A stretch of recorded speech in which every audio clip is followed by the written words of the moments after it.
I catfished a former boss to get paid. I used to work for a married couple, Billy, male 52, and Gigi, female 44, who owned a business services/public relations agency. It lasted more or less for a year. They seemed nice and humble, but in reality, they were shady and untruthful. The company began to falter because of poor management and zero intention to prioritize. Billy was your baby-faced next-door neighbor type. He looked about 10 years younger and had a kind smile. He was soft-spoken and had an artistic and creative flair to him. Gigi looked matronly with a Mother Earth incarnate attitude towards her children. She prided herself on being ruthless when it came to giving her family only the best. She could be really nice when she wanted to, but I found out early on that she was 100% apt at gossip and being two-faced. The company's constant changes were a red flag. They went from business services plus PR agency to IT provider, to a business incubator, to indie beer partners. What I'm trying to say is that they tried to dip their donut on everyone's coffee, figuratively. Some of us had no real way to escape. The lady working next to me was already 67 years old and scared that no one would hire her. I wasn't in a great place either. We were 8 employees in total. They wouldn't lay anyone off because they believed that the employee should quit. They paid us only a portion of our salaries, incomplete weekly payments. Employees would run for the hills once they found a better job. Some of us were stuck. It was horrible. Then, they would pay the normal rate for a month and then do it again. They never cut down on their luxury expenses, so the wife would post her shopping sprees or arrive in a new car like it was nothing. Zero empathy.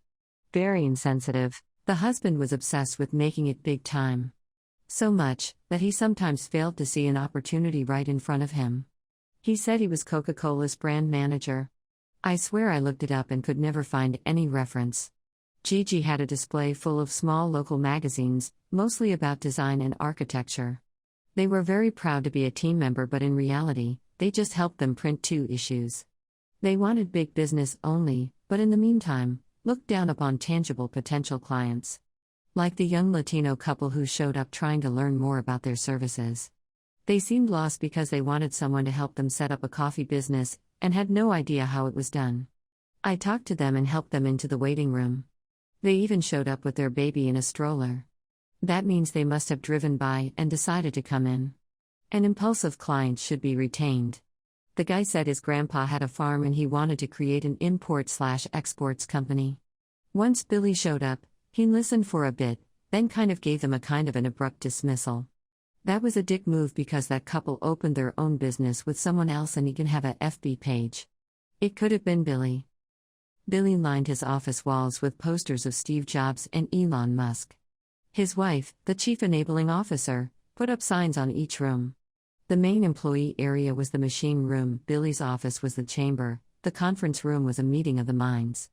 Every time an employee disagreed with Billy during a brainstorming session, Gigi would call them aside and tell them that Billy is your boss. You need to know that he is brilliant and a genius. I want him to have that taste of success. I experienced that firsthand. I also hated brainstorming because that was never on my job description. They just wanted to pick everyone's brains. In the meantime, we had to see the Pandora jewelry, the expensive makeovers for their daughters, and the weekend at the spa updates on FB. Gigi's captions were usually about rewarding herself after a hard week or because she deserved it. Oh. And I'd like to mention that they bought into the social guru phrases about emotional direction. So if an employee ever got angry, Gigi would tell you, remember, the one who gets angry is the one who ends up losing. For anyone who's been in this situation, you may understand how painful it can be. You cannot leave the job because you have no other job waiting for you, and pathetic as it may sound to some income is better than no income at all. This is an involuntary compromise and it's abusive. Why were we expected to pay for their luxuries via incomplete wages? My best friend's ex is into coding and programming and he agreed to help. If it didn't work out, at least we would have something to laugh about. We created a kick-ass fake website with a matching LinkedIn and the whole 9 yards. To make a long story short, this was supposed to be an investment company and my friend would be very casual. Nothing too eager. He started by liking my employer's FB page. Then comment. Before we knew, my boss took the bait and was engaging. They exchanged emails and he was eager to share all his projects and ambitious shit. On the other side, the investor sent him a list of requirements, like proof of concept, employer payroll, and hash, etc. The investor agreed to work them if they could prove they were legit and up to date. No bank account of confidential info was asked. Within 3 weeks, I was paid the equivalent to the 2 months and a half I was owed. The investor did an about face and never contacted him again. I left the job as soon as I could. My friend who remained until she got paid told me our boss seemed off and a bit down after he announced big things are coming, but it all seemed to deflate. I never disclosed what was really going on. Edit: my boss wasn't scammed into paying money to the fake website. He was catfished into getting up to date with employee salaries that he owed. Edit: I expanded the story.